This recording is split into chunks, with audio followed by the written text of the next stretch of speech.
من الشیطان الرجیم بسم اللہ الرحمن الرحیم الحمد للہ والصلاة والسلام علی اہلہا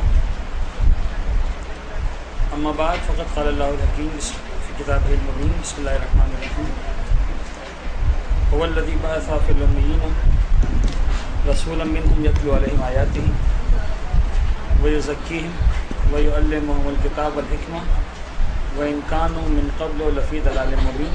جن کو آواز آ رہی ہے وہ سلوات پڑھ دیں گے۔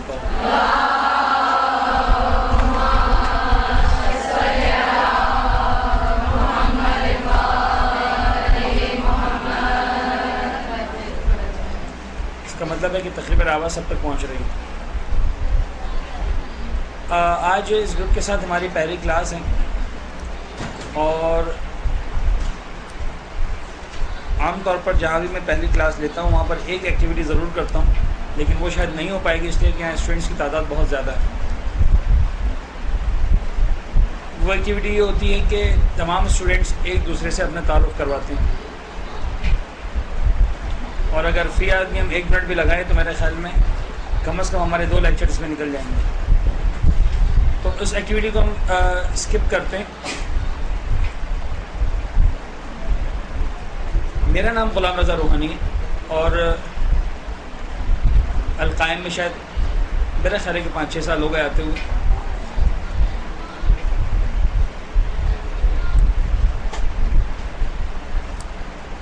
(1987) میں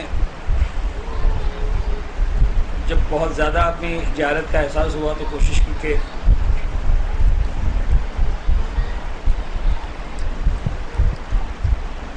علماء کرام کے سامنے زانو تلمس طے کیا جائے، اور جو کچھ اب تک سیکھا کوشش کرتا ہوں کہ اپنے پاس آنے والے اسٹوڈنٹس تک پہنچا دوں۔ جو آج کا ہمارا موضوع ہے وہ تقریباً ایک ملا جلا سا موضوع ہے، بلکہ صرف آج نہیں، میرے خیال میں 1 آدھ لیکچر اس پر اور بھی ہوگا۔ اونلی دین ہم اس کے بعد کسی باقاعدہ فقہ کے ٹاپک پر جو کہ میرا خاص موضوع ہے ہم کسی بات کا آغاز کریں گے۔ چونکہ بنیادی نوعیت کا موضوع ہے اور عام طور پر جو کلاسز نہیں اسٹارٹ ہوتی ہیں وہاں کوشش ہوتی ہے کہ ان باتوں کو ڈسکس کیا جائے۔ آپ میں سے کچھ اسٹوڈنٹس مجھے ایسا محسوس ہو رہا ہے کہ شاید 5-6-10 اسٹوڈنٹس ایسے ہیں جو مجھے پہلے بھی برداشت کر چکے ہیں۔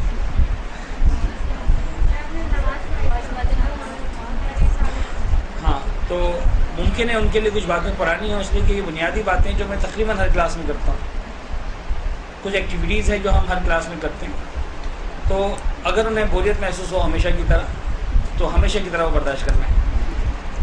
اچھا، جو نئے اسٹوڈنٹس ہیں ان کا پہلا ایکسپیرینس ہوگا بوریت کا، لہٰذا شاید اتنا زیادہ بور نہ ہو۔ جب باقاعدہ تجربہ کار ہو جائیں گے بور ہونے میں تو پھر جو ہے وہ بڑے مزے سے بور ہوا کریں گے میری کلاسز کے اندر۔ میں نے آپ کے سامنے ایک آیت پڑھی، اس میں ارشاد رب العزت ہوا هو الذی بعث فی الامیین رسولا منہم یتلو علیہم آیاتہ ویزکیہم ویعلمہم الکتاب والحکمہ وإن کانوا من قبل لفی ضلال مبین۔ کس کو نہیں معلوم کہ یہ آیت کون سے سورہ میں؟ سب کو معلوم ہے الحمدللہ۔ اور کس کو اس آیت کا ترجمہ نہیں معلوم؟ تقریباً مدارس میں آنے والے بچوں بچیوں کو، خواتین کو اس آیت کے بارے میں بنیادی نوحہ ہوتی ہے۔ هو الذی بعث فی الامیین رسولا، وہ خدا ہے کہ جس نے مبعوث فرمایا امیین میں رسولا منہم، ایک رسول کو جو انہی میں سے تھا۔ اور پھر اس آیت نے ڈسکس کیا کہ اس رسول کو ہم نے بھیجا کیوں ہے۔ فرمایا کہ یتلو علیہم آیاتہ ویزکیہم ویعلمہم الکتاب والحکمہ وإن کانوا من قبل لفی ضلال مبین۔ اس رسول کا کام یہ ہے کہ یتلو علیہم آیاتہ، ان کے سامنے آیات کی تلاوت کریں، ویزکیہم، ان کو پاک اور پاکیزہ بنائیں، تزکیہ کریں ان کا، ویعلمہم الکتاب، انہیں کتاب کی تعلیم دیں، والحکمہ، اور انہیں حکمت کی تعلیم بھی دیں۔ وإن كانوا من قبل لفی ضلال مبین، یہ جو سفر کا آغاز کیا ہے ان پیغمبر کے شاگردوں نے وہ ایک کھلی ہوئی گمراہی سے آغاز کیا ہے، یعنی جب تک رسول نہیں تھا جب تک رسول ان کے سامنے تلاوت آیات شروع نہیں کی تھی. یہ کھلی ہوئی گمراہی میں ضلال مبین، کھلی ہوئی گمراہی میں مبتلا تھا. ذرا سے اس آیت کو ریلائز کریں، دیکھیں کہ یہ آیت ہمیں کیا بتا رہی ہے. جن کو نظر نہیں آ رہا وہ اپنے آپ کو اس طرح سے ایڈجسٹ کریں کہ ہم نظر آنا شروع ہو جائے. اس لیے یہ بورڈ میرے خیال میں اس سے زیادہ ایڈجسٹ نہیں ہو پائے گا.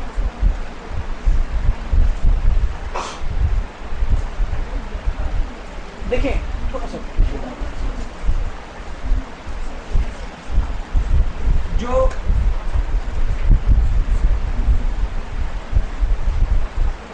مقصد بعثت قرآن نے بتایا، سب سے پہلی چیز ہم کو بتائی یتلو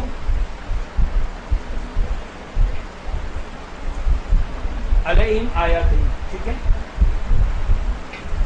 دوسری چیز جو قرآن نے بتائی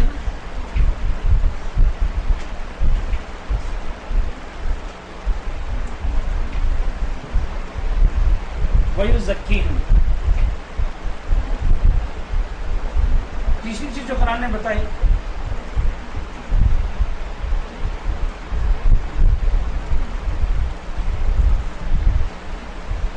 وَيُعَلِّمُهُمُ الْكِتَابَ.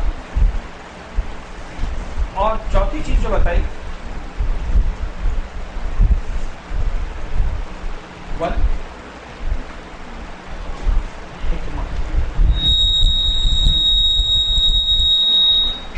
یہ مائک بک لینا اپنے ہاتھ میں.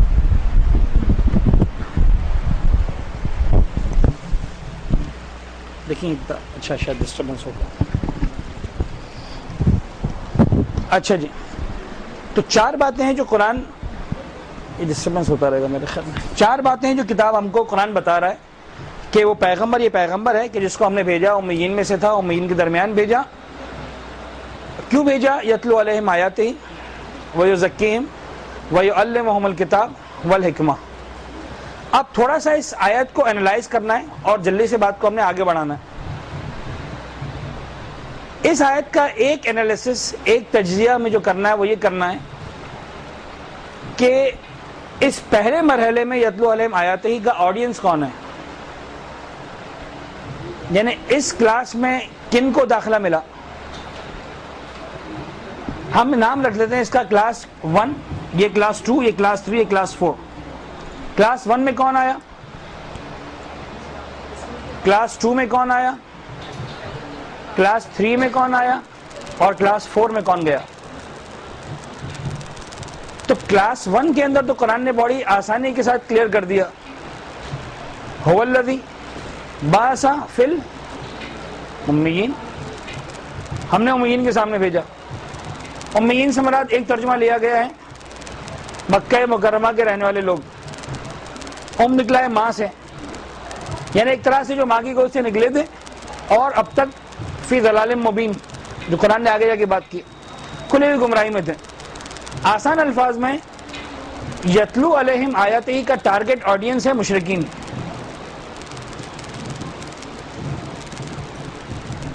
اس کلاس میں داخلہ لینے والے کون لوگ تھے،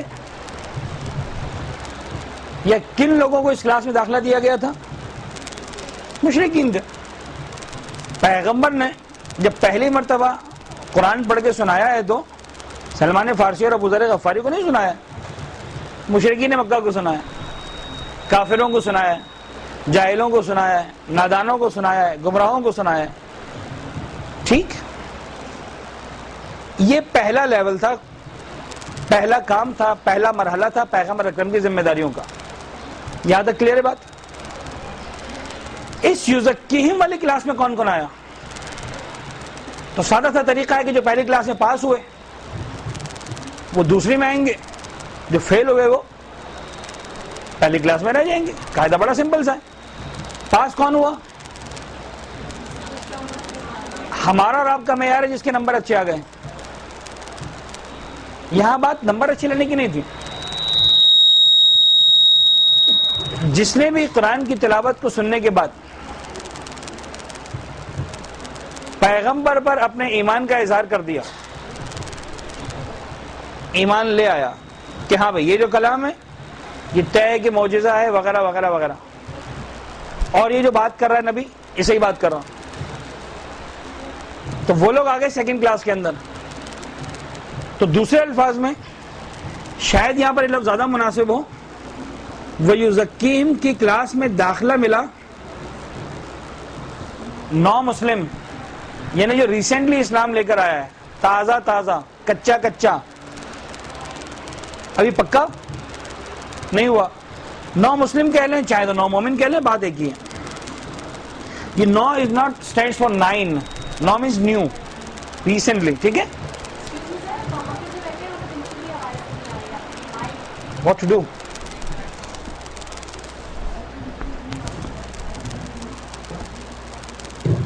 یہ آواز اس طرح سے آ پائے گی؟ اب آ رہی آواز؟ دیکھیں اب آ رہی ہوگی, یا اس مائک کو میں ہاتھ میں لے لوں؟ ٹھیک.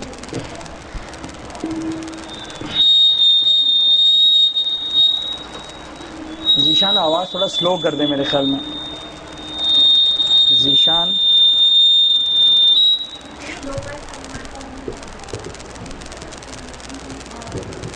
اچھا دیکھیے, شاید اس طرح سے آواز آ رہی ہے.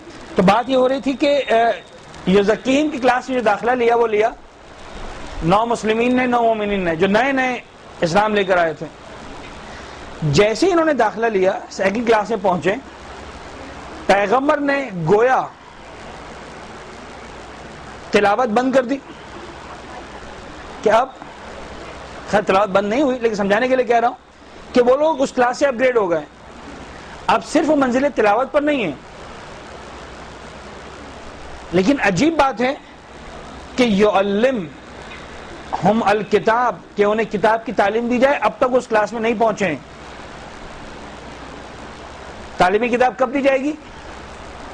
جب ان کا تزکیہ ہو جائے گا. اچھا ایک بات ذہن میں رکھیے گا, ایک تزکیہ ایسے لکھا جاتا ہے ریزے سے, ایک تزکیہ ایسے لکھا جاتا ہے دال زال سے. دونوں میں کیا فرق ہے؟ جو زال والا تزکیہ ہے وہ بقرعید کے دن کام آتا ہے, اور یہ والا تزکیہ جو ہے وہ پورے سال کام آتا ہے. ٹھیک ہے, یعنی جو زال والا تزکیہ ہے اس کا مطلب ہے جانور کو ذبح کرنا. یہ اس تزکیے کی بات نہیں ہو رہی. یہ جو تزکیہ ہے وہ ریزے والا تزکیہ ہے, یعنی دلوں کو پاک و پاکیزہ بنانا. مجھے ایسا لگتا ہے کہ یہ جو دلوں کو پاک و پاکیزہ بنانا ہے, ٹو سم ایکسٹینٹ سمجھانے کے لیے اگر کہا جا سکے تو شاید یہاں پر جو تعلیم ہے وہ عقیدے کی تعلیم ہے. ہاتھ ملو. شاید جو یہاں پر تعلیم ہے وہ عقیدے کی تعلیم ہے. دلوں کو پاکیزہ کرنا, یعنی جب وہ اس کفر کی گندگی سے نکل کر آئیں تو یوں سمجھ لیجئے کہ ایک انسان مثال کے طور پر کیچڑ میں تھا, گندگی میں تھا, غلاظت کے اندر تھا, اور اندر اندر وہ تیر رہا تھا, مثال کے طور پر گھوم رہا تھا, کھیل رہا تھا, جو بھی کر رہا تھا. جب وہ باہر آیا تو اگرچہ اس نے اس گندگی کے تالاب کو چھوڑ دیا ہے, وہاں سے نکل آیا ہے, لیکن اس کا ابھی تک پورا بدن اسی طرح سے گندا ہے. اس مرکز کو چھوڑ چکا ہے جہاں وہ مسلسل گندگی اپنے اندر لے رہا تھا, یا اس میں وہ نہا رہا تھا, یا غوطہ ور تھا. لیکن اب پہلا کام یہ ہے کہ اس کو صاف کرو. جب تک یہ صاف نہیں ہوگا اس دوسرے اسکول میں, اس دوسرے تالاب میں جانے کے قابل نہیں ہوگا جہاں صاف پانی ہے. تو اسی تالاب سے تھوڑا شاید پانی لیا جائے گا, سب کچھ کیا جائے گا, لیکن اس کو پہلے یہاں پر نہلایا جائے گا, صاف کیا جائے گا, اس گندگی سے نکالا جائے گا تاکہ اس اگلی کلاس میں جانے کے قابل ہو سکے. اور وہ جو اصل گندگی تھی وہ کون سی تھی؟ شرک کی گندگی تھی, کفر کی گندگی تھی, جاہلیت کی گندگی تھی. اس کو ختم کرنا تھا. پیغمبر نے اس کو ختم کیا. یہ اہم ترین سیگمنٹ ہے کہ جس کو ہم لوگ یوں سمجھ لیجئے کہ بہت اسٹرانگلی مس کرتے ہیں. یعنی سمجھانا یہ ہے کہ پھر باری آئی یعلمہم الکتاب کی, اب آئے گی تعلیم کتاب. ٹھیک ہے, اس کتاب اس کلاس میں کس کو داخلہ ملے گا؟ تعلیم کتاب کا حقدار کون ہے؟ کس کو پڑھایا جائے گا قرآن؟ کس کو پڑھایا جائے گا دین؟ صرف اس کو نہیں کہ جو مسلمان بن چکا ہے. بلکہ جو مسلمان بھی ہو چکا ہے اور جس کا تزکیہ بھی ہو چکا ہے. اگر اس کا تزکیہ نہیں ہوا تو اس قابل نہیں ہے کہ مثال کے طور پر قرآن کو ہاتھ میں لے سکیں. یعنی وہی اگر آپ مثال سمجھیں کہ ایک آدمی پورا مکمل آلودہ ہے، ٹھیک ہے، اس نے وہ چھوڑ کے آ گیا، وہاں سے چھوڑ چکا ہے، اس نے وہاں سے سب کچھ ختم کر دیا، اس نے یہاں پر آ چکا ہے. لیکن پرابلم یہ ہے کہ وہ گندا ہے ابھی تک. اس کے ہاتھ میں اگر قرآن دے دیں گے وہ قرآن کو آلودہ کر دے گا، اس کے ہاتھ میں کتاب دے دیں گے کتاب کو گندا کر دے گا، کوئی فائدہ نہیں ہوگا. یہ اپنی گندگی وہاں تک ٹرانسفر کر دے گا. اس کو پہلے صاف اور پاکیزہ بناؤ. تو تعلیمی کتاب ملے گی کس کو؟ یہ ملے گی تزکیہ شدہ انسان کو.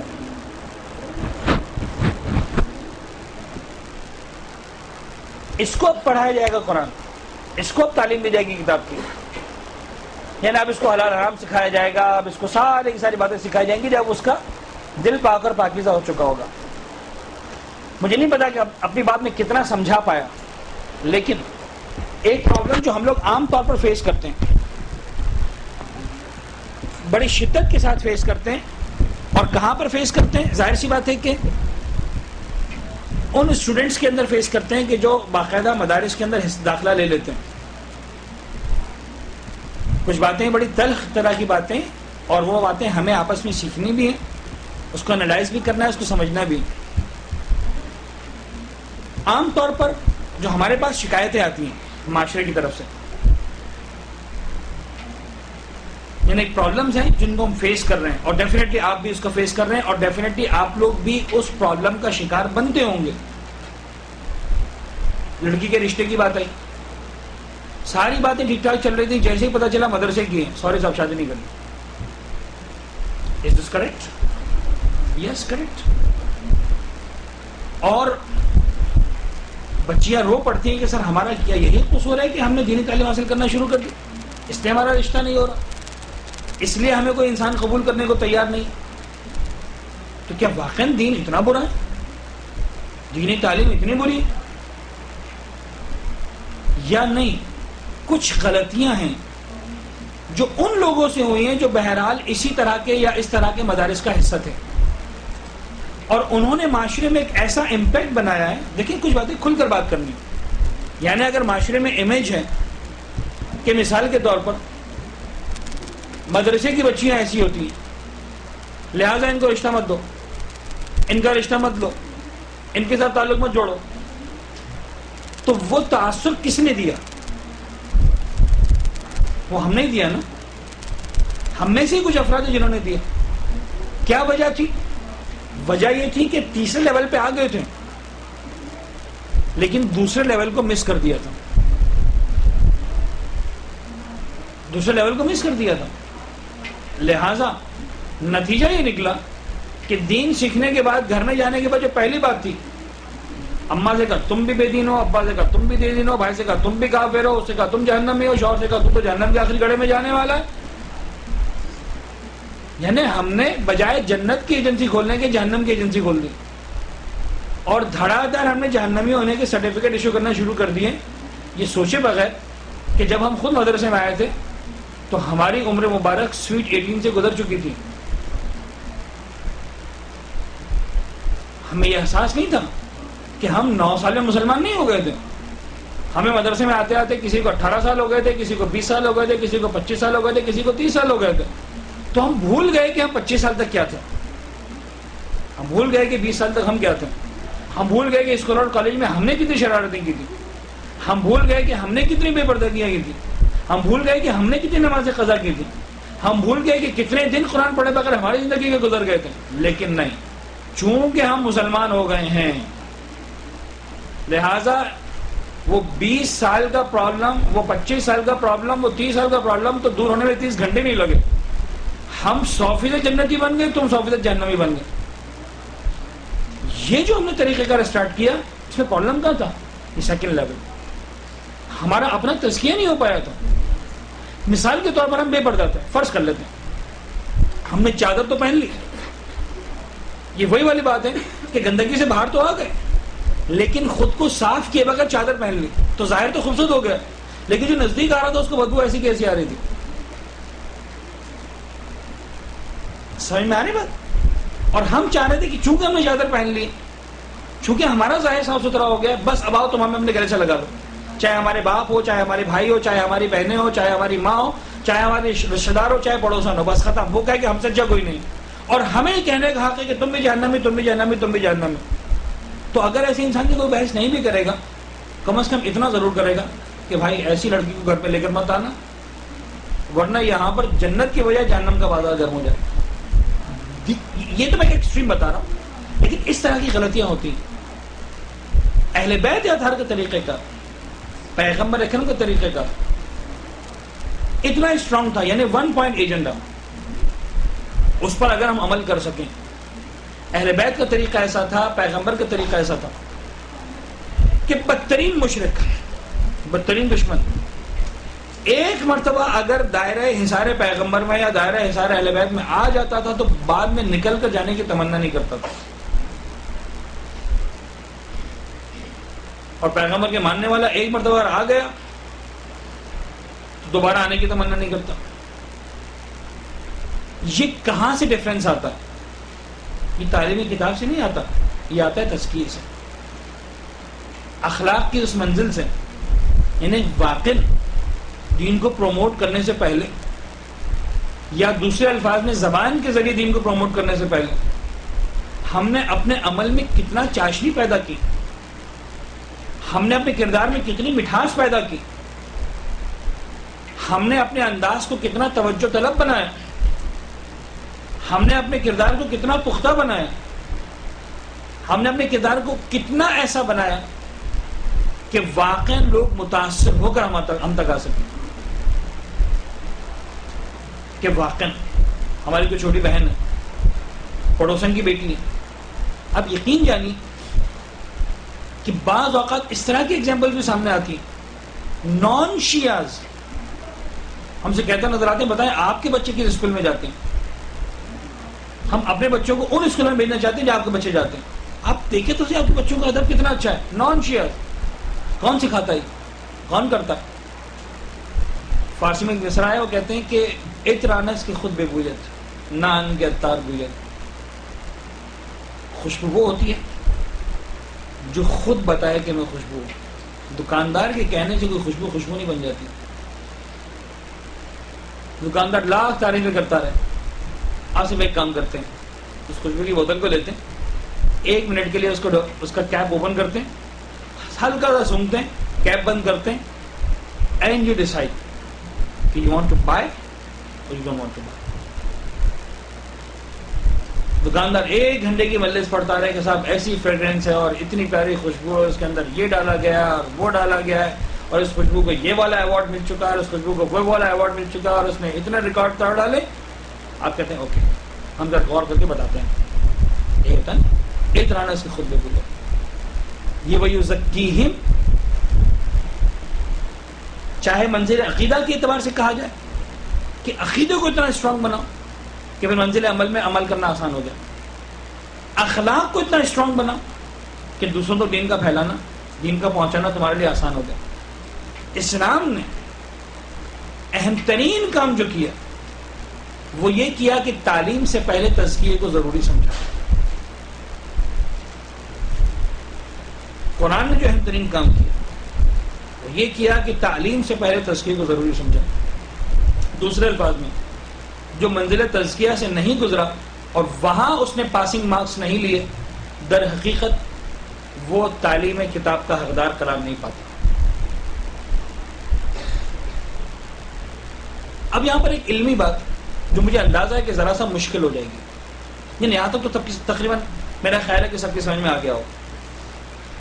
اب جو بات کر رہا ہوں اگر سمجھ میں نہ آئے تو افسوس مت کیجیے گا، آ جائے تو بڑی اچھی بات ہے، اسی کہ بہت زیادہ میں ریپیٹ نہیں کر پاؤں. ہم نے جملہ استعمال کیا کہ تزکیہ تعلیم سے پہلے ہے. پہلے تزکیے میں پاسنگ مارکس لو، اس کے بعد تعلیم کے حقدار بنو گے، ادروائز تعلیم کے حقدار نہیں بنو گے. سمجھانا صرف یہ کہ یہ جو پہلے ہے اور وہ جو بعد میں ہے، یہ کون سا پہلے اور کون سا بعد ہے؟ یہ تقدم اور یہ تاخر، ایک چیز کا پہلے ہونا اور ایک چیز کا بعد میں ہونا. تقدم اور تاخر اکثر اوقات زمانی ہوتا ہے. کیا مطلب؟ ٹائم بیسڈ ہوتا ہے کہ بھائی ایک چیز ایک وقت میں ہوگی، 1 سال کے بعد، 6 مہینے کے بعد، 2 سال کے بعد، 2 ہفتے کے بعد چیز بعد میں ہوگی. پہلے منگنی ہوگی پھر شادی ہوگی. ایسا تو کبھی نہیں ہوتا نا کہ شادی پہلے بعد منگنی ہوا آج تک کبھی بھی نہیں ہوگا نا. تو ایک ہوتا ہے تقدم زمانی اور ایک ہوتا ہے تقدم رتبی. تقدم رتبی کا مطلب کیا ہوتا ہے؟ یہ جو پہلے اور آخر ہے یہ رتبے کے اعتبار سے، ٹائم کے اعتبار سے نہیں. ٹائم کے اعتبار سے دونوں ساتھ ساتھ. تقدم زمانے کے اعتبار سے نہیں، تقدم اور تاخر رتبے کے اعتبار سے. باپ مقدم ہے یا بیٹا؟ حالانکہ باپ اسی وقت باپ بنتا ہے جب بیٹا بیٹا بن جائے. جب تک بیٹا بیٹا نہیں بنے گا باپ نہیں بن سکتا. جس لمحے بیٹا بیٹا بنا اسی لمحے باپ باپ بنا. ایک لمحے کا بھی فرق ہے لیکن ہم سب نے پہلے کیا جواب دیا؟ سب باپ پہلے ہیں. کہ کون سا پہلے ہے؟ رتبے کے اعتبار سے. تقدم ہے رتبی. ایک اور ایگزامپل چھوٹی سی. آپ لوگ یہاں سے درس ختم کر کے جائیں گے، فرض کریں آپ کے پاس گھر کی چابی اور دروازہ آپ نے کھولنا. غور سے سنیے گا اور فوراً جواب دیجیے گا. لیکن خیر اب آپ کے لیے جواب اس کا سمپل ہو گیا ہوگا، آسان ہو گیا. آپ گھر میں جاتے، گھر کے دروازے پر پہنچتے، جیب سے چابی نکالتے، تالے میں لگاتے، چابی کو گھماتے، تالا کھلتا ہے. سوال یہ ہے کہ پہلے کیا ہوا؟ چابی گھومی یا تالا کھلا؟ تو نارمل جواب یہ ہے کہ پہلے چابی گھومی بعد میں تالا کھلا، ہے نا. لیکن بعد میں نہیں ہے. جس لمحے چابی گھومی اسی لمحے تالا کھلا. لیکن رتبے کے اعتبار سے چابی کا گھومنا پہلے اور تالے کا کھلنا، یعنی جب تک چابی نہیں گھومے گی تب تک تالا نہیں کھلے گا. ہم ہمیشہ اس کو ٹائم لائن میں بیان کرتے ہیں، تقدم تاخر کے اعتبار سے بیان کرتے ہیں. لیکن یہ تقدم و تاخر رتبی ہے، زمانی نہیں ہے. زمانے کے اعتبار سے ایک ہی ٹائم فریم میں دونوں کام ہو رہے ہیں. بس سمجھنا یہ ہے کہ بظاہر جو یہ دو الگ الگ کلاسز تھیں تزکیہ اور تعلیم کی، وہ ساتھ ساتھ چل رہی تھیں. یہ کبھی بھی الگ نہیں ہو سکتی. کہ پتہ چلا کہ آپ مثال کے طور پر جو ہے وہ آج درخواست لکھ کے دے دیں سر عابد کو، کتاب القائم کے اندر تعلیم تو ہو رہی، تزکیہ نہیں ہو رہا، لہٰذا سر اس بند کریں تعلیمی کتاب کو اور ہمارے لیے آپ جو ہے تزکیہ کی کلاسیں شروع کریں. پہلے قرآن صاحب نے کہہ دیا کہ جو اس کلاس میں پاس نہیں ہوگا وہ تعلیمی کتاب کا حقدار نہیں بنے گا، ہے نا. اس پر تقدم زمانی کہ صاحب 2 سال تک ہم تزکیہ کریں گے دین پھر تعلیم شروع کریں گے، نہیں. یہ ہمیشہ ساتھ ساتھ چلیں گی ٹائم کے اعتبار سے. لیکن رتبے کے اعتبار سے آپ نے ذہن میں رکھنا ہے کہ تزکیہ ہمیشہ تعلیم پر مقدم ہوگا. لہذا تعلیم کا ہر وہ استعمال جو آپ کو منزل تزکیہ سے ہٹا رہا ہے، یوں سمجھ لیجیے وہ تعلیم کا بدترین استعمال. اور تعلیم کا ہر وہ استعمال جو آپ کو تزکیہ میں مزید نکھار رہا ہے وہ تعلیم کا بہترین استعمال.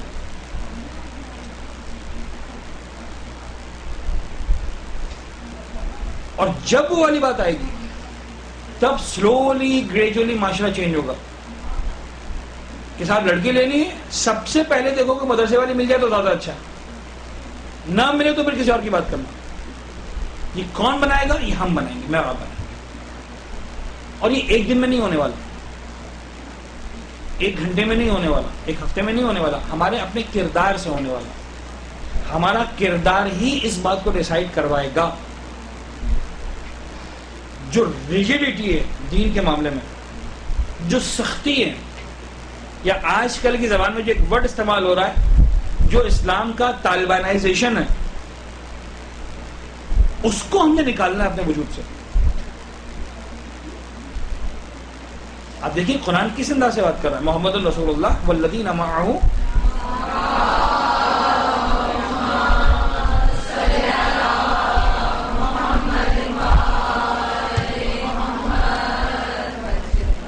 والذین معہ اشداء علی الکفار رحماء بینہم. محمد جو اللہ کے رسول ہیں، والذین معہ اور جو ان کے ساتھ ہیں، ان کے طریقہ کار ہیں. 2 points agenda, very simple, very simple. اشداء علی الکفار رحماء بینہم. کفار کے سامنے سخت ترین ہے، آپس میں مہربان ترین ہے. ہم نے کیا کیا ہوا؟ کفار کی خاطر الحمدللہ آپ ایسے نہیں ہوں گے. اب یقین یعنی بے شمار سوالات ہمارے پاس آتے ہیں. مولانا صاحب اگر ہم ان کے ساتھ بیٹھ کر کھانا نہیں کھائیں گے تو وہ دین کی طرف نہیں آئیں گے. مولانا صاحب اگر ان کی خواتین سے ہم ہاتھ نہیں ملائیں گے تو دین سے متنفر ہو جائیں گے. مولانا صاحب اگر ہندو کے سامنے ہم یہ کر لیں گے تو وہ تو دین سے بھاگ جائے گا. مولانا صاحب اگر اتنا دل جلتا ہے او کفار کے لیے جس کی امتحان ہے. یعنی وہ جو مثال کے طور پر فرض کر لیں، میں نہیں کہہ رہا کہ 100%، لیکن فرض کر لیں جو 100% جہنمی ہے،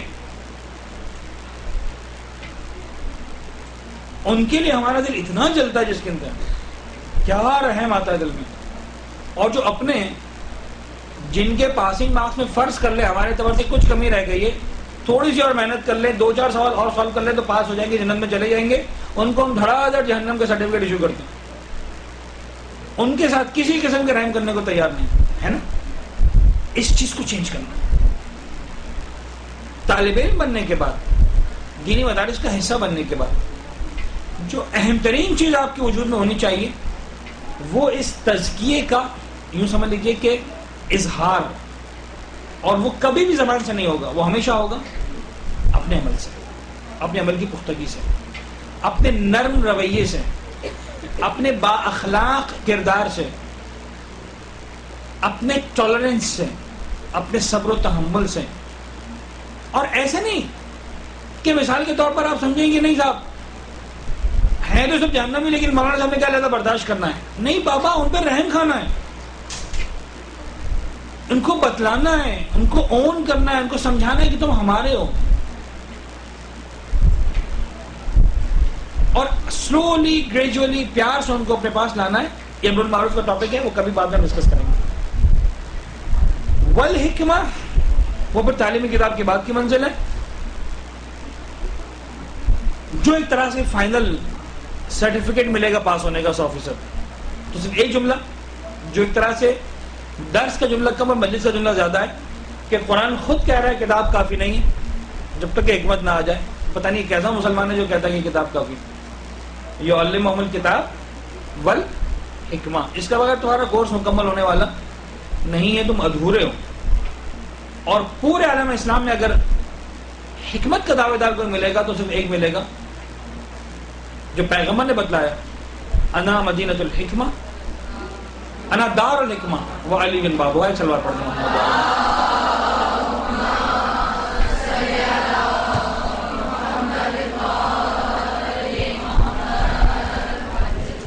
اب ذرا ایک بات اور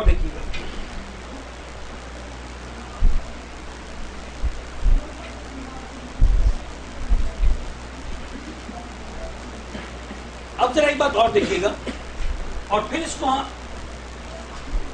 اچھا ایک بات میں آپ کو شروع میں بتانا بھول گیا. میرا ایک طریقہ کار ہے جو پرانے اسٹوڈنٹس جانتے ہیں کہ میں 1.5 گھنٹہ مسلسل کلاس کبھی بھی نہیں لیتا.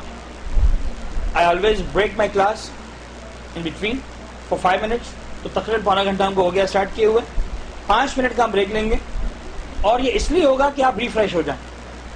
اس ریفریش ہونے کے لیے ظاہر سی بات ہے آپ پانی پیئیں کم سے کم، اور کوشش کیجیے کہ کم از کم ایک مرتبہ اپنی جگہ سے اٹھیں، 1-2 قدم چلیں اور پھر بیٹھیں تو تھوڑا سا فریش ہو جائیں گے. اس کے بعد دوبارہ ہم تقریباً 40 منٹ کے لیے اس کلاس کو کنٹینیو کریں گے. ایک مرتبہ صلوات پڑھ دیں محمد علیہ.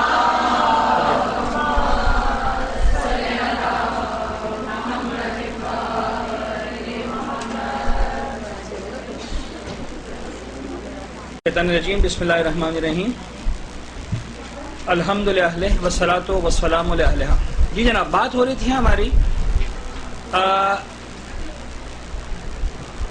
ایک طرح سے جس موضوع کو ہم ڈسکس کر رہے تھے، امپورٹنس آف، کہہ سکتے ہیں کہ علم، امپورٹنس آف اخلاق، امپورٹنس آف عمل. ایک بات مزید اب آپ کے ساتھ ہم شیئر کرتے ہیں. ایک تھوڑا سا فاصلہ ہے لیکن ایک ایکٹیویٹی آپ کے ساتھ ہم کرتے ہیں. اس ایکٹیویٹی میں آپ نے ساتھ دینا ہے ہمارا، اور اس ایکٹیویٹی کا کام یہ ہوگا کہ آپ کے پاس کاغذ اور قلم ہونا چاہیے، اور 2 سوالات ہیں جن کے جوابات آپ نے لکھنے ہیں.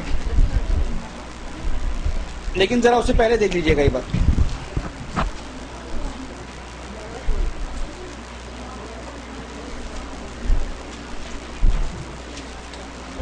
ایک طریقہ کار ہوتا ہے، یہ ٹیچرز جو یہاں پر بیٹھے ہیں ان کو کام آئے گا، لیکن اگر سمجھ میں آئے تو، ورنہ اس کو استعمال مت کیجیے گا، خراب ہو جائے گی بات. جو پرانے اسٹوڈنٹس ہیں ان کے لیے شاید نئی چیز نہیں دیکھ چکے اس چیز ایکٹیویٹی کو پہلے.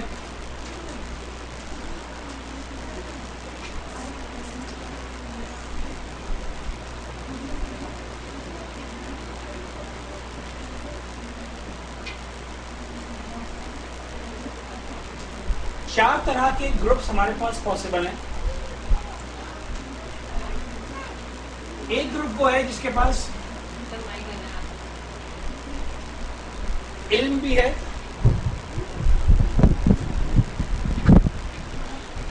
ایک گروپ وہ ہے جس کے پاس علم بھی ہے اور عمل بھی ہے. ٹھیک ہے. ایک گروپ وہ ہے جس کے پاس نہ علم ہے نہ عمل ہے.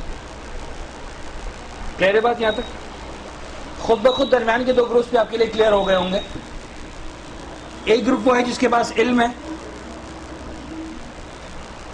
عمل نہیں ہے، اور ایک وہ ہے جس کے پاس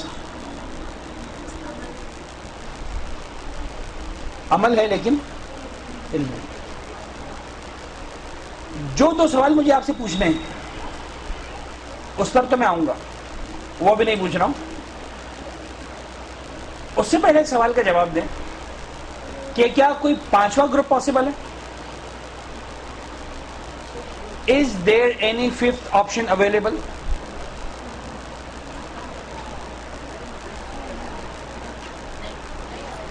جی جناب، یعنی بات منحصر ہے ان 4 گروپس کے اندر. دنیا میں کوئی بھی انسان ہو، ہم میں سے کوئی بھی ہو، وہ ان 4 میں سے کسی ایک گروپ کا حصہ ہے. ٹھیک ہے. ہم اس گروپ کے نام رکھ دیتے ہیں: group number 1، group number 2، group number 3 and group number 4. ٹھیک ہے.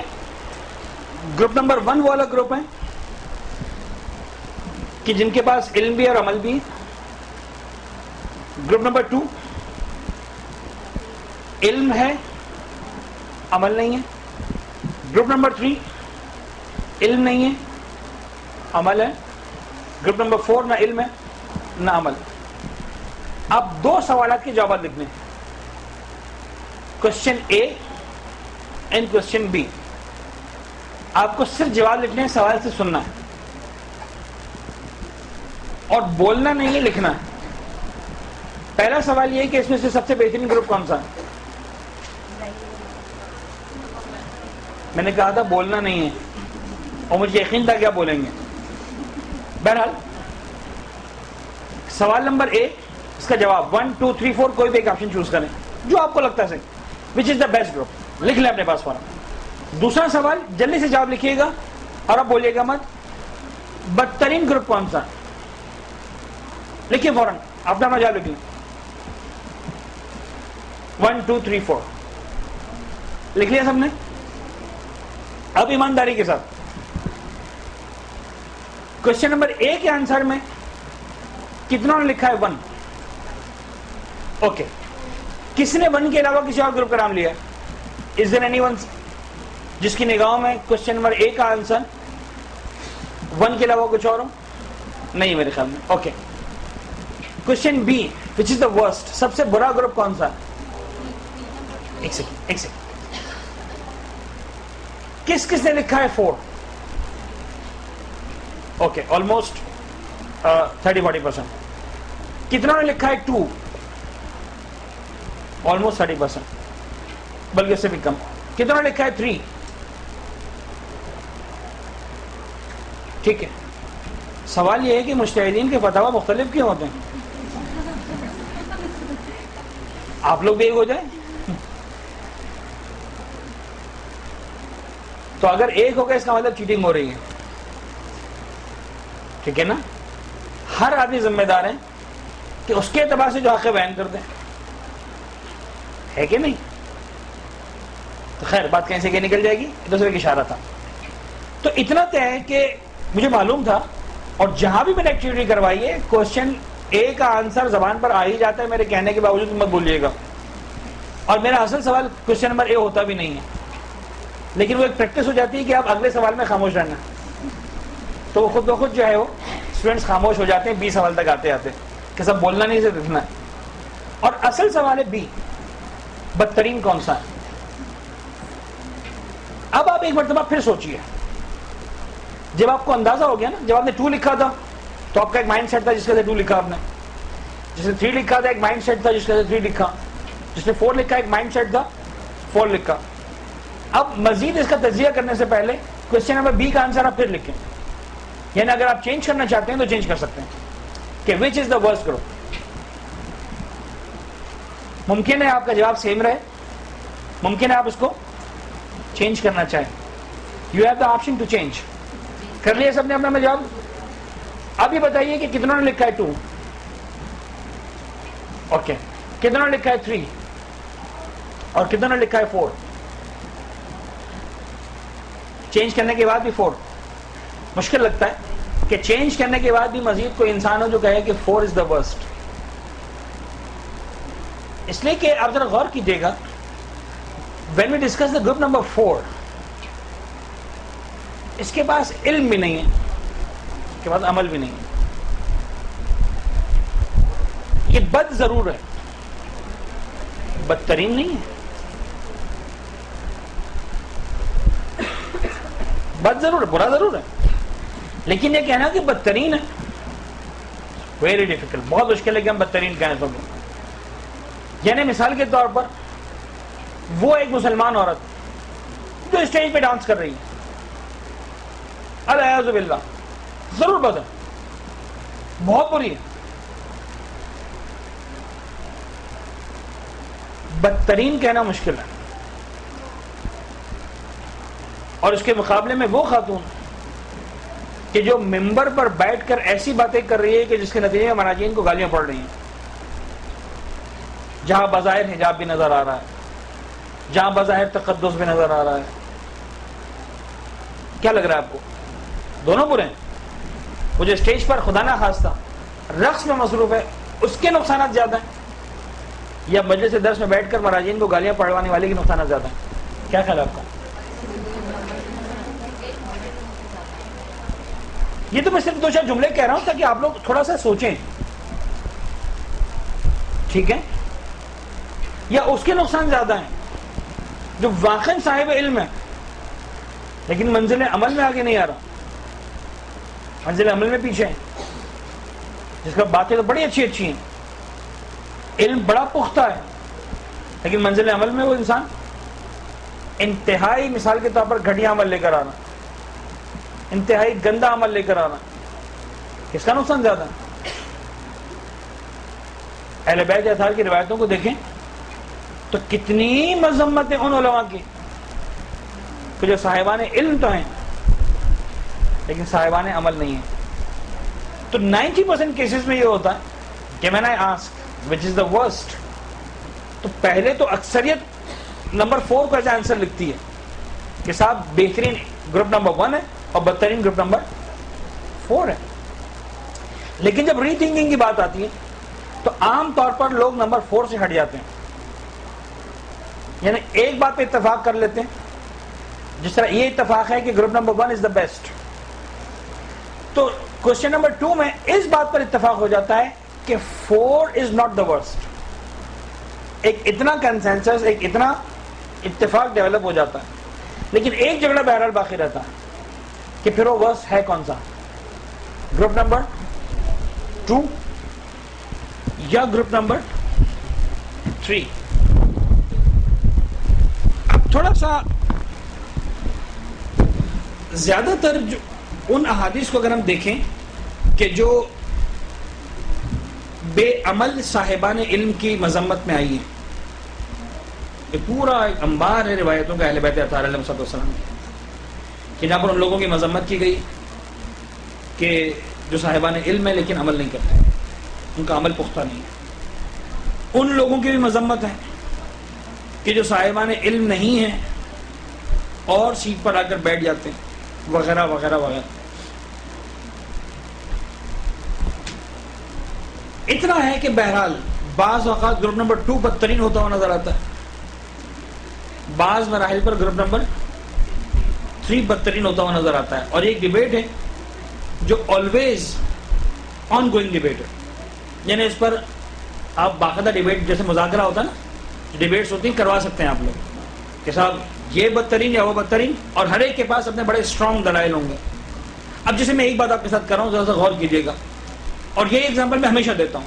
جنہوں نے پہلے سنی ہوگی کہیں گے شاید سر کے پاس کوئی دوسرے ایگزامپل نہیں ہے, لیکن مجھے اچھی لگتی ہے ایگزامپل, اس لیے میں ڈسکس کرتا ہوں. ایک دور تھا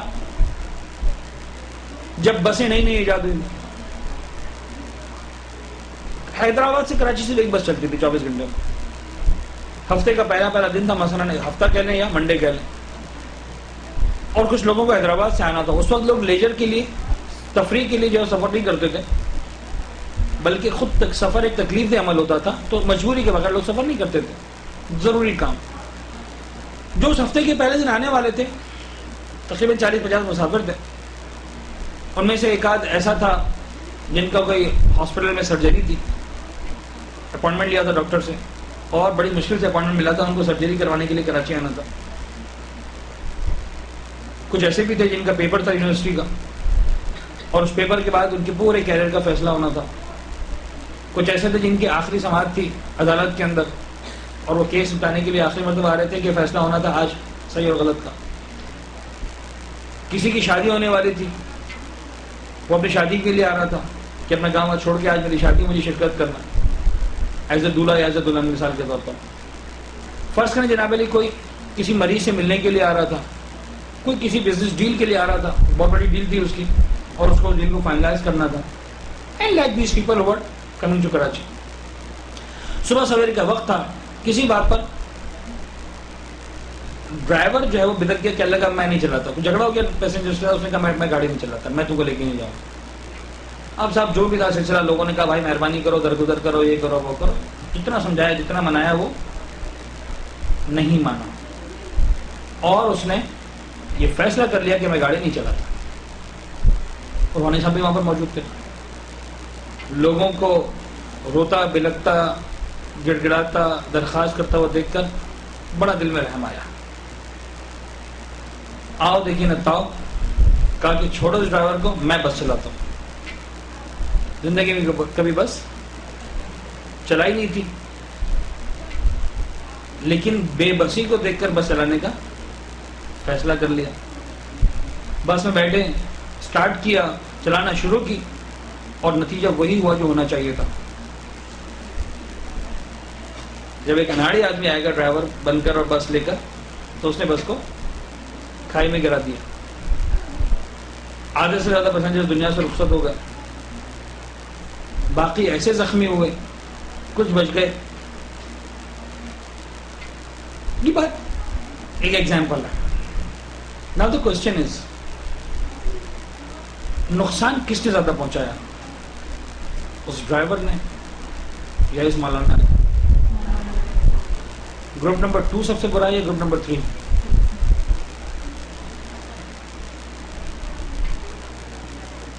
ڈرائیور صاحب علم تھا, عمل نہیں کیا, بہت نقصان پہنچایا. لیکن جو ڈرائیور بنا صاحب عمل تھا, صاحب علم نہیں تھا, اس کا نقصان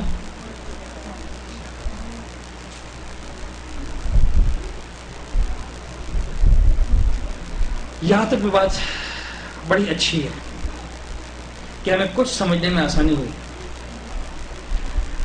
جو اگلا سوال ہے بڑا سخت سوال ہے، اور شاید یہ وہ سوال ہے کہ جس کے پیچھے وہ والی حدیث ہے، من عرف نفسہ فقط عرف ربہ، جس نے خود کو پہچان لیا اس نے رب کو پہچان لیا.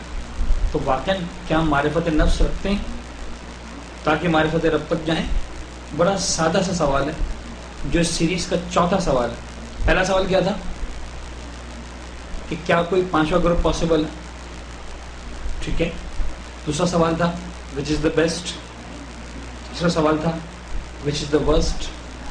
چوتھا اور آخری سوال میں کس گروپ میں ہوں؟ انہیں ہم میں سے ہر ایک اپنے آپ سے سوال کریں. جواب مت لکھیے گا. میں کس گروپ میں؟ میں سے ہر ایک کا اپنے آپ سے سوال ہونا چاہیے. شاید میں نہیں کہتا 100%، پاسبل بھی نہیں میرے لیے کہنا. شاید یہ من عرف نفسہ فقط عرف ربہ کی ایک تفصیل ہے جو آپ کے سامنے ہے. یہاں تکلفات سے کام نہیں چلے گا. یہاں سنجیدگی کے ساتھ، پوری دیانتداری کے ساتھ، پوری سچائی کے ساتھ اپنا محاسبہ کرنا. اور ایک بات میں آپ کو بتاؤں، اب یہ بڑی کام کی بات ہے جس کو آپ نے توجہ کرنا. ایک بات پہ آپ غور کیجیے گا کہ میں اور آپ، ہم اتنا تو طے ہے کہ گروپ نمبر 4 میں نہیں ہے. کلیئر؟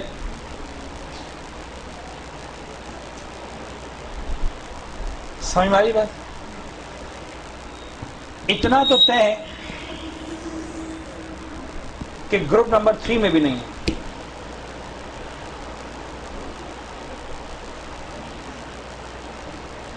ہمارے پاس گروپ نمبر 3 میں آنے کا راستہ بھی نہیں ہے، اس لیے کہ گروپ نمبر 3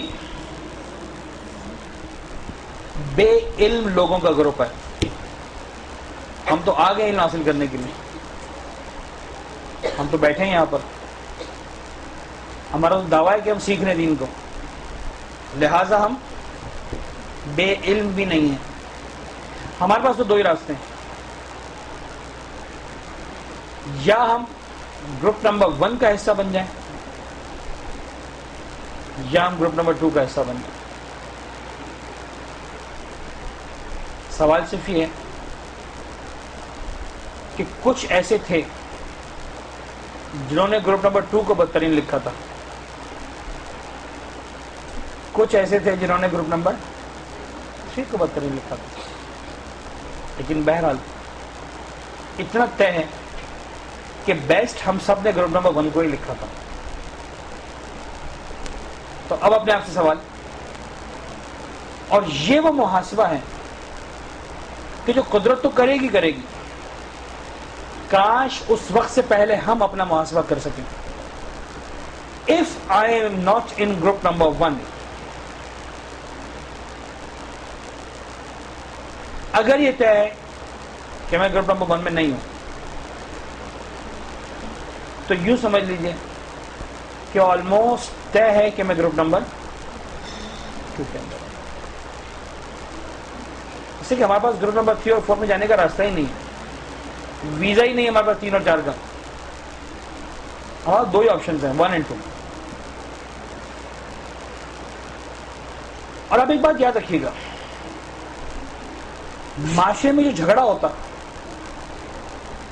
وہ 99% جھگڑا گروپ نمبر 2 اور گروپ نمبر 3 کے درمیان ہوتا.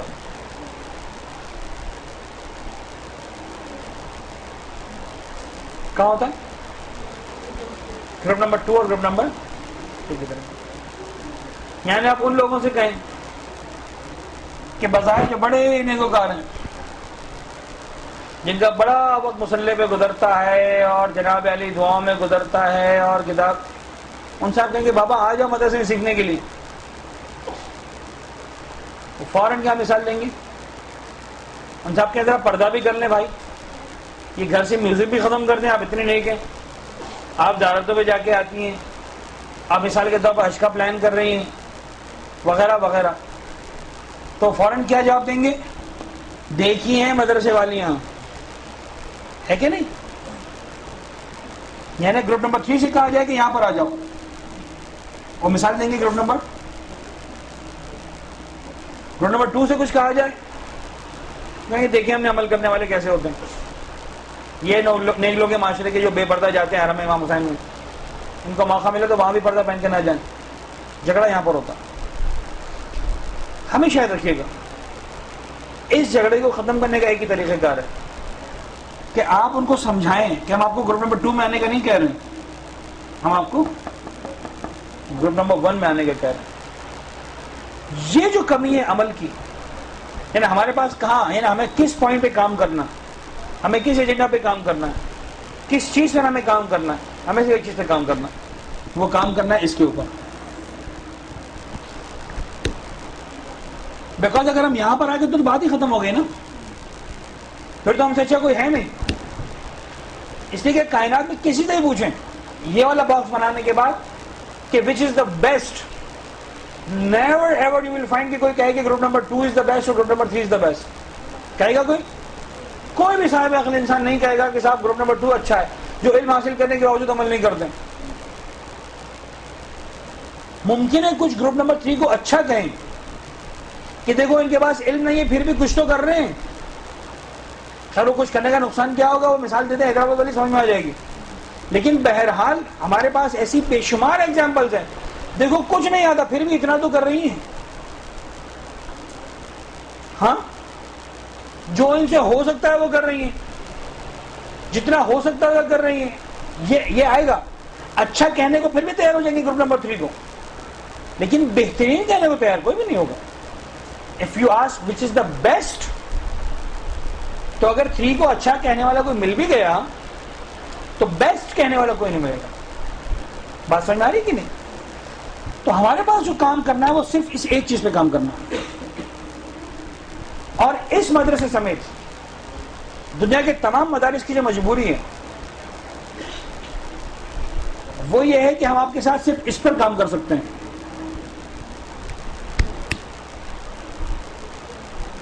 اس پر ہم کام آپ کے ساتھ کر ہی نہیں سکتے ہیں،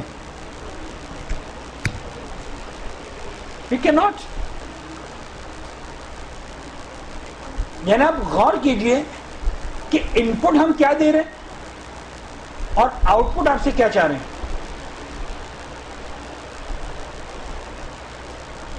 کچھ باتیں سمجھنا ضروری ہے، ہم آپ سے دے رہے ہیں کچھ، آپ سے مانگ رہے ہیں کچھ۔ مسئلہ یہ ہے کہ جو ہم آپ سے مانگ رہے ہیں وہ ہے عمل، جو آپ سمجھتے ہیں کہ ہم آپ سے مانگ رہے ہیں وہ ہے امتحان کے اچھے نمبر۔ مدرسے میں آنے کے بعد آپ کا زور کس بات پر ہوتا ہے؟ بس سر میں لکھ لوں جلدی سے، کاپی پینسل میں، سر آپ دو بہت جلدی جلدی بولتے ہیں، سر تھوڑا سا آہستہ بولے، میں لکھ لوں، امتحان میں پاس ہو جاؤں، مجھے سرٹیفکیٹ مل جائے، میں اگلی کلاس میں پہنچ جاؤں۔ This is not what we are expecting from you. obviously میں خدا نہ خاصہ نہیں کر رہا ہوں کہ کل کے سر سروان نے کہہ دیا کوئی پیپر ہونا ہی نہیں، وہ ایک سلسلہ ہے۔ در حقیقت اگر ہم سمجھ سکیں،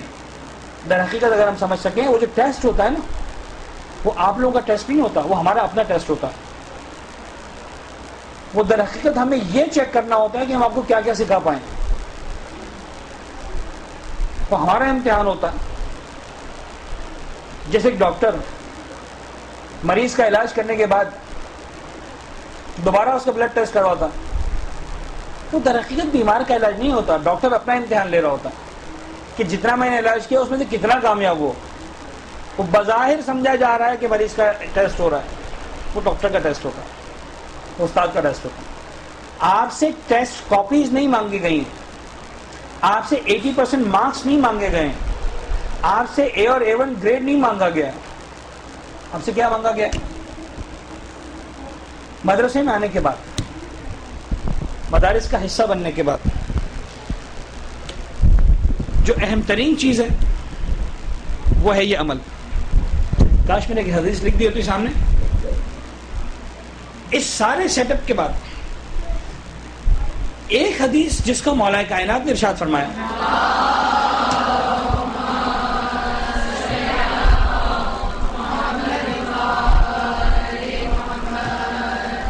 امام فرماتے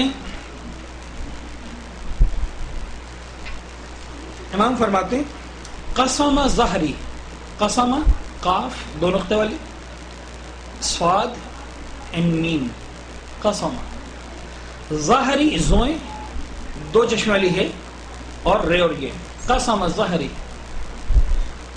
عالم متحقق، عالم متحقق نین تے ہے تے کاف،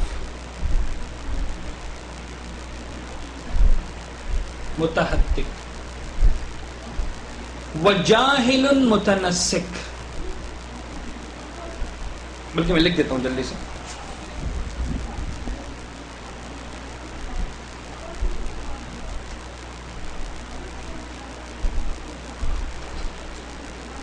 قسم ظاہری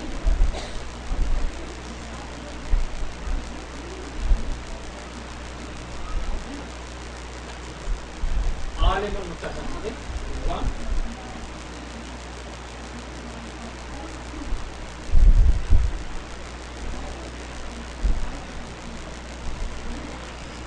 عالم متحقق و جاہل متنسک.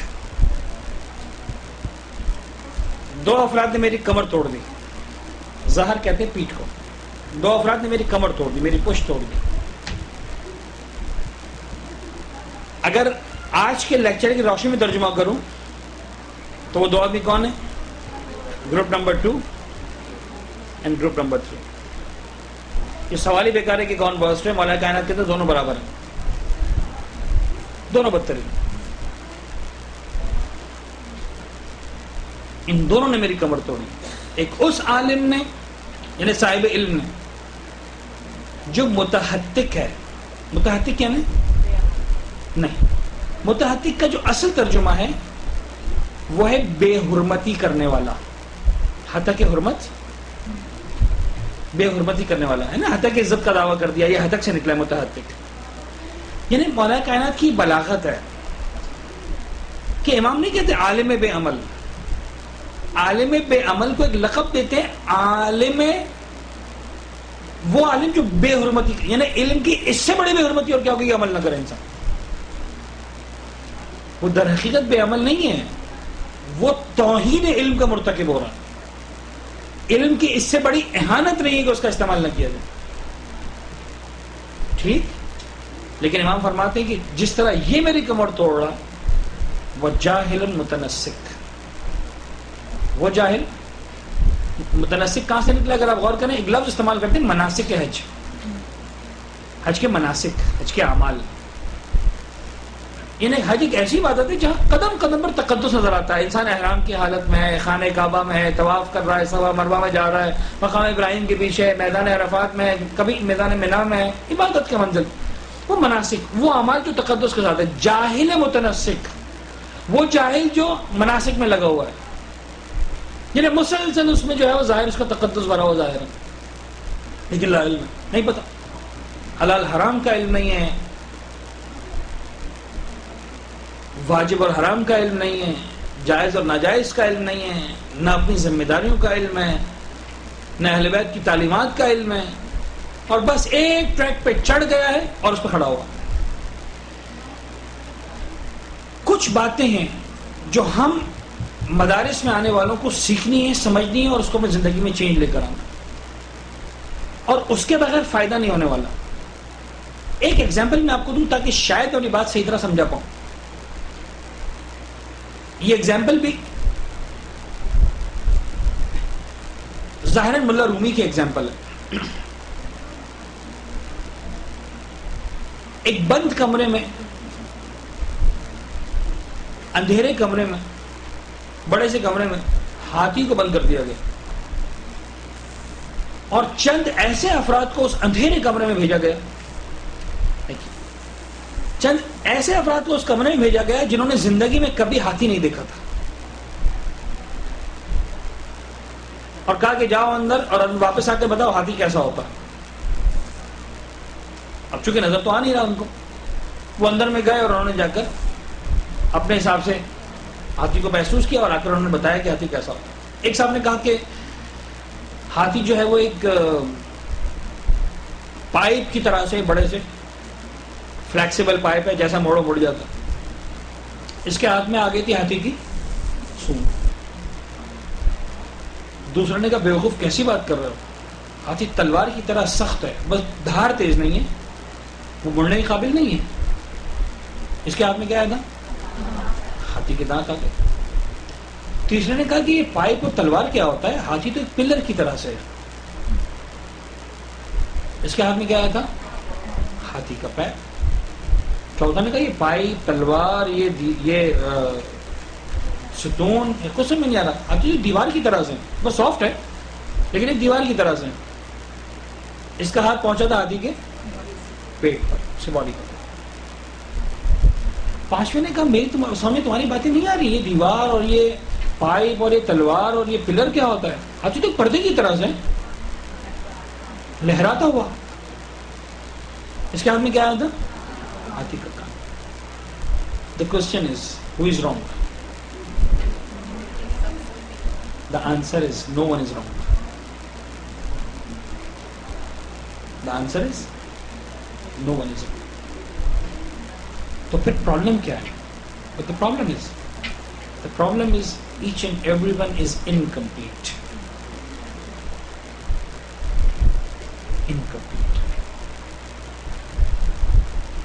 ہمارا جو معاشرہ ہے نا، ہمارے گھر کے افراد سمیت، شوہر، بچے، ماں، باپ، پڑوسی، دادا، دادی، نانا، نانی، خالہ، پھپھو، جتنے بھی ہیں سب، ہم سب کا پرابلم یہ ہے کہ وی آر انکمپلیٹ. ہمیں کچھ صحیح باتیں معلوم ہیں تو ہم سمجھ لیتے ہیں ہمیں ساری صحیح باتیں معلوم ہیں. ہم سمجھتے ہیں دین یہی ہے. صحیح بات یہ ہے کہ دین یہی نہیں ہے، دین یہ بھی ہے. لیکن جو دوسرا کہہ رہا ہے نا وہ بھی ہاتھی ہے، جو تیسرا کہہ رہا ہے وہ بھی ہاتھی ہے، جو چوتھا کہہ رہا ہے وہ بھی ہاتھی ہے.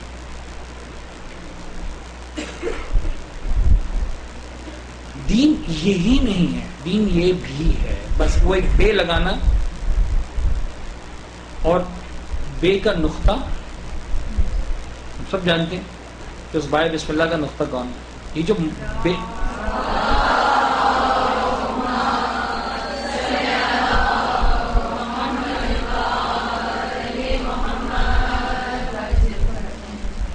اس پرابلم کو ہم نے سالو کرنا ہے. آج کل کی طریقہ تعلیم میں اس طریقے کو کہا جاتا ہے ہالسٹک اپروچ.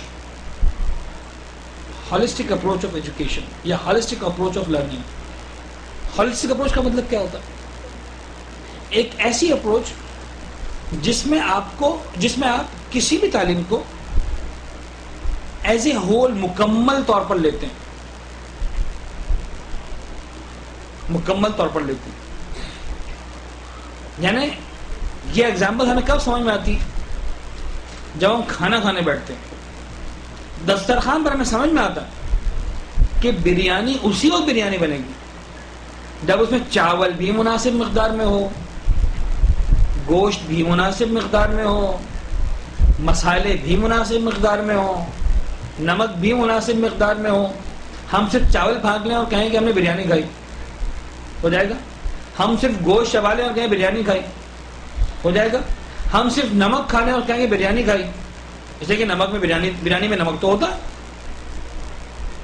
تو دین کے ساتھ ہم یہ سلوک کرتے ہیں. ہم کہتے ہیں نہیں میں تو صرف چاول لوں گا اور میں کہوں گا میں بریانی کھا رہا ہوں.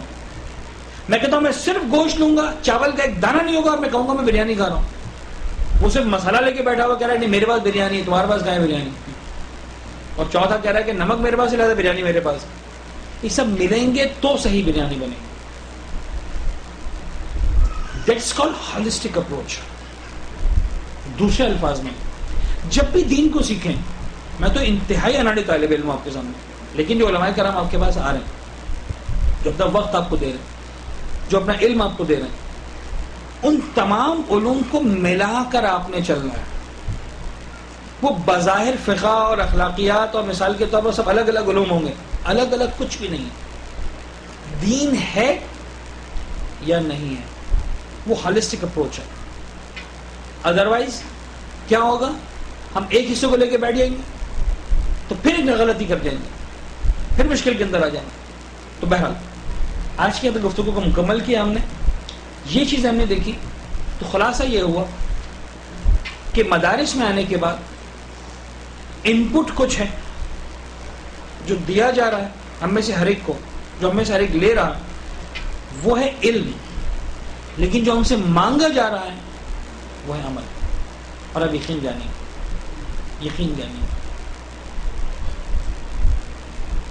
جو میں نے جملہ کہا کہ ہمارے پاس دو ہی آپشنز ہیں، یا ہم گروپ نمبر 1 میں آ سکتے ہیں یا گروپ نمبر 2 میں آ سکتے ہیں. تو عرض صرف اتنا کرنا ہے، اگر گروپ نمبر 1 کا حصہ نہیں بن سکتے ہیں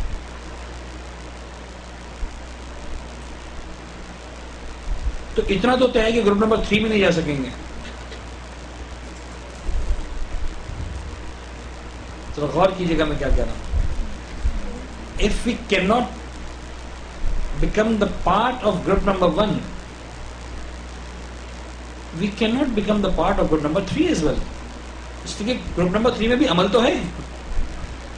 اگر ہم عمل کر لیتے تو 2 میں جاتے.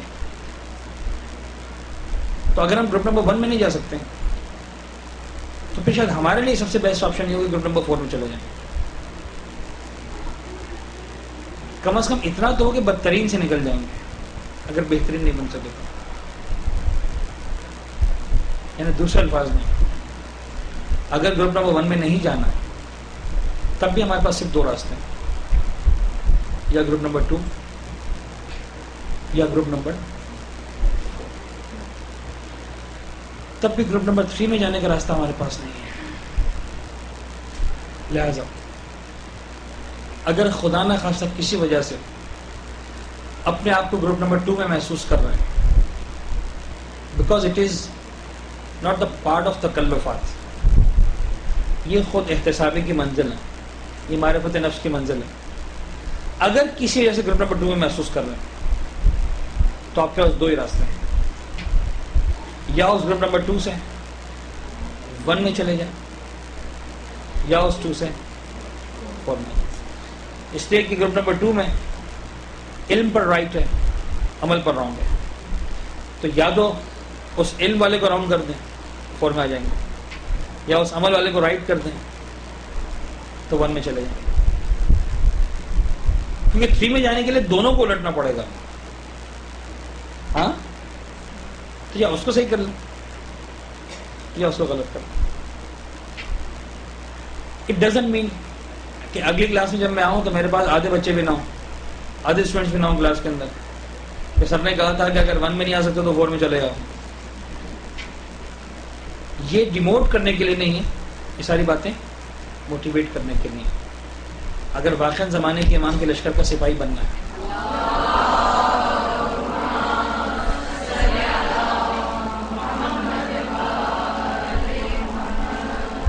تو پھر اپنے عمل میں، اپنے کردار میں، اپنے طریقہ کار میں، اپنے انداز میں ہمیں بہت اسٹرانگ تبدیلیاں لانا پڑیں گی، بہت اسٹرانگ تبدیلیاں. اور وہ تبدیلیاں اس طرح کی نہیں ہونی چاہیے کہ صاحب ہم نے سیکھ لیا لہذا اب ساس کے لیے چائے بنا کر دینا ہمارے لیے واجب نہیں ہے، اب شوہر کے کپڑے دھونا ہم پر واجب نہیں ہے، بیکاز وی آر دا مدرسہ اسٹوڈنٹس. اب نند کے کپڑے میں کیوں دھوؤں؟ یہ چائے تو نند کو بنانی تھی، میں کیوں بنا کے دوں؟ سگی بیٹی زندہ ہے اور بہو سے کہا جا رہا ہے چائے بنانے کو. اگر ہم یہ کرنا چاہتے ہیں تو بلیو کریں we are the worst, believe کریں وی آر دا ورسٹ. لیکن کسی بھی چیز کا صحیح استعمال ہوتا ہے، غلط استعمال ہوتا ہے. یہ ہے علم کا غلط استعمال، یہ ہے علم کا غلط استعمال، یہ ہے عالم متحقق، یہ ہے علم کی بے حرمتی کرنا. علم پہ عمل نہ کرنا بھی بے حرمتی ہے, علم کا غلط استعمال بھی بے حرمتی ہے. اور یہ جرم وہ والا جرم ہے جو صرف ہم ہی کر سکتے ہیں, بیکاز وی آر صاحب علم, because we are the part of the مدرساز. کہیں پر بھی اپنے کردار میں ریجیڈیٹی, سختی, جتنا پیار, محبت, نرمی, آرامی کے ساتھ آپ دوسروں کو اپنی طرف مائل کر سکتے ہیں, اپنا گرویدہ بنا سکتے ہیں, اپنے دائرہ اختیار اور دائرہ کار ملا سکتے ہیں, اتنا آپ سختی کے ذریعے, اسے کہتے ہیں نا کہ ہارش انداز سے نہیں کر سکتے. اور نہیں اہل بیت کا طریقہ کار. بدترین مجرموں کو, بدترین مشرکوں کو, بدترین کافروں کو اہل بیت اطہار نے, پیغمبر اکرم نے صرف اور صرف اور صرف اپنے پاکیزہ کردار سے, اپنے اخلاق کی نرمی سے, اپنے ایٹیٹیوڈ سے اپنا گرویدہ بنایا.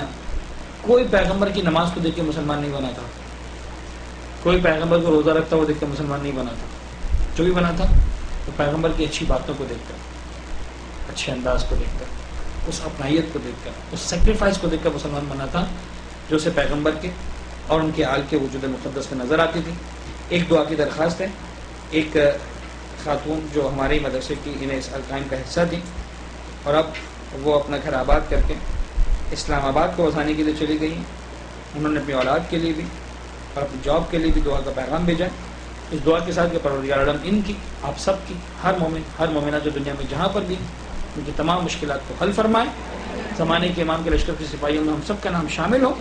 پالنے والے ہم سب کے مولا اور آخر کے ظہور میں تاجیل فرما. دعاؤں کی قبولیت کے لیے ایک مرتبہ صلوات پڑھتے ہیں.